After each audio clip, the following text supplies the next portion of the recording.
Hi there and welcome back. Today I'll be giving you a little bit of biographical information on Henry David Thoreau and also Frederick Douglass. So here we go, starting with Henry David Thoreau. Very nice frontispiece picture, as you can see. We've talked about this a little bit before, but we are beginning to see photographs coming up. That's kind of an exciting technological innovation, and it speaks something to the rapid amount of technological change that's happening in the 19th century. So, what do we need to know about him? He really establishes his national and international reputation as someone who um, encourages nonconformity, not just individualism, but like a willful the willful act of not conforming with something, especially if you have a reason or a philosophy why. Hence the thoughtfulness there. Graduated from Harvard, not unlike Emerson. He was greatly influenced by his close friendship with Ralph Waldo Emerson, and he too was considered a transcendentalist and traveled in that circle. Remember, we talked a little bit about Margaret Fuller being in there as well. Um, Nathaniel Hawthorne on the edges a little bit. He was an on and off editor for the Transcendentalist journal The Dial, which once again is putting forward those ideas of transcendentalism, individualism, the idea of the divine in nature and in human beings, intuition and subjectivity being, the seat or the origins of truth and experience. Very counter Enlightenment kind of way of looking at things. He's also really, really well known for being jailed. He was jailed in protest because he did not want to pay his poll tax because he did not believe in the Mexican-American War and he did not want to contribute to it in any way. So he was like a conscientious objector, basically. One of the first ones kind of on record that helped make that term well known. Now, a poll tax is basically a tax you have to pay if you want to vote. And he decided, I'm going to not pay this tax because I don't want my money going to that. And we probably hear people saying that kind of thing nowadays too, right? I can't believe my tax dollars are going to X, Y, or Z. I think most people just are going to find one thing or another because nobody's going to agree 100% with where their money is going. Anyway, he thought the war against Mexico was imperialistic and expansionistic and an undue burden financially on the United States. This refusal to pay the tax and being jailed because of it became the foundation for his very famous essay, Resistance to Civil Government. Now, that title sometimes gets shortened to Civil Disobedience, and it's popularly anthologized. It's all over the place. It's probably one of his most famous works.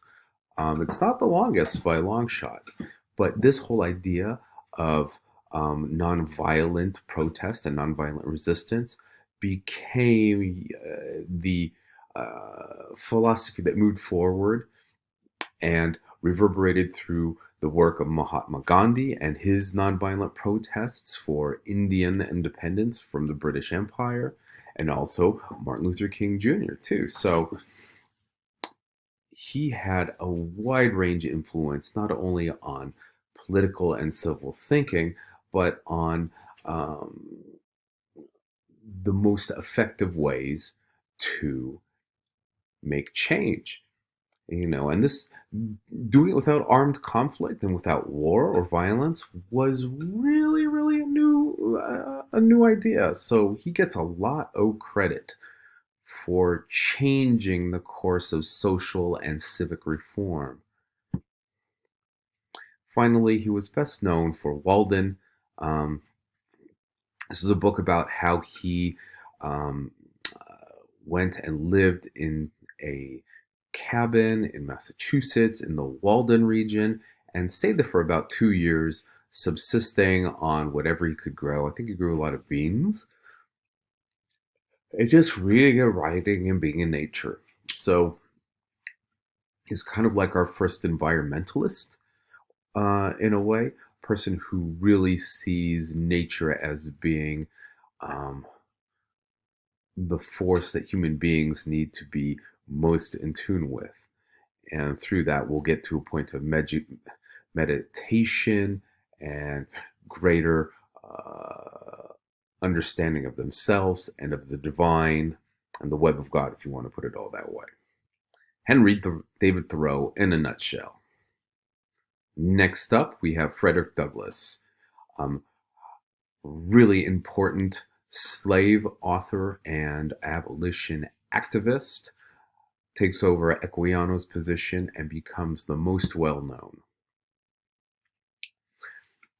A couple of biofacts that are relevant to him. He was born into slavery in Maryland. His white father's identity has never been proven. There's speculation, strong evidence to suggest that it was the owner of the plantation or of the agricultural combine where he worked, but that evidence is mostly circumstantial. No DNA tests back then. In 1826, he was sold to a family called the Aulds in Baltimore. They were a rather progressive family. Sophia Auld taught him to read and also to write. Again, really important. Once again, we see those people outside of the dominant class being led into literacy or encouraged to literacy and learning by somebody close to them. We saw this with women. We also saw this with African Americans and slaves and former slaves as well, because they've been excluded from education in a way we should find really disturbing. Now, in 1838, he books out of slavery. He decides he would rather make a run for it. And it is successful. His legacy includes being the most well-known and most prolific anti-slavery and anti-racist activist of his time, working over 50 years. A lot of you also know that he is the most influential and kind of widely reverberating African-American leader in the 19th century US. There are others that we see coming up in the 20th century, but he definitely has the 19th century all wrapped up. There's nobody else that comes really close to him. His autobiography, When He Was a Slave, is a very compelling work, but again, of course, it's too long, I think, and I hate teaching excerpts, like just little portions of things. I don't know why. I don't know what it is about it, but it always kind of rubs me the wrong way. So I instead have given you a very well-written, rhetorically powerful and persuasive speech entitled, What to the Slave is the 4th of July? And, he basically really examines the idea of freedom and what it means and what it means to whom. Not every person in America sees it the same way, because not all people are given access to that definition of freedom. So, and he's speaking this off. He's speaking this, delivering this speech to a crowd of abolitionists, like people who are anti-slavery, and he's just kind of still sticking it in there and making it very, very clear, like the hypocrisy of it. And the wording, it is so powerful. Not only is the wording and the construction really powerful, he was also an amazing orator. He could really, really capture and captivate a room when he spoke. And boom, I I beat myself to my own bullet point. There it is again, right there in black and white. One of the greatest orators of his time. So it must have been a real amazing experience to see him speak. What else do we need to know about him? Oh, I always like putting in a little documentary evidence when we can find it. Here is the Bill of Sale, written by Thomas Auld, his owner in Baltimore. Frederick Bailey, alias Frederick Douglass, for $100 to Hugh Auld of Talbot County, Maryland, November 30, 1846. Bill of Sale, received the 30th day of November 1846, to be recorded accordingly, enrolled in the book. I believe this is Libra, is folio 3536, talking about where it's going to appear in the record. One of the land record books for Talbot County exam. So in other words, this is going to be on record as a sale. And once again, really hammering home that human beings were property. And there was documentation to show it as such. Anyway, I hope you enjoyed this reading a lot too. It's going to be, of course, in our discussion materials for this week. So have fun with it. Anyway, I'll talk to you soon, and I'll be posting some more information about my advice hours coming up. Thanks a lot for watching.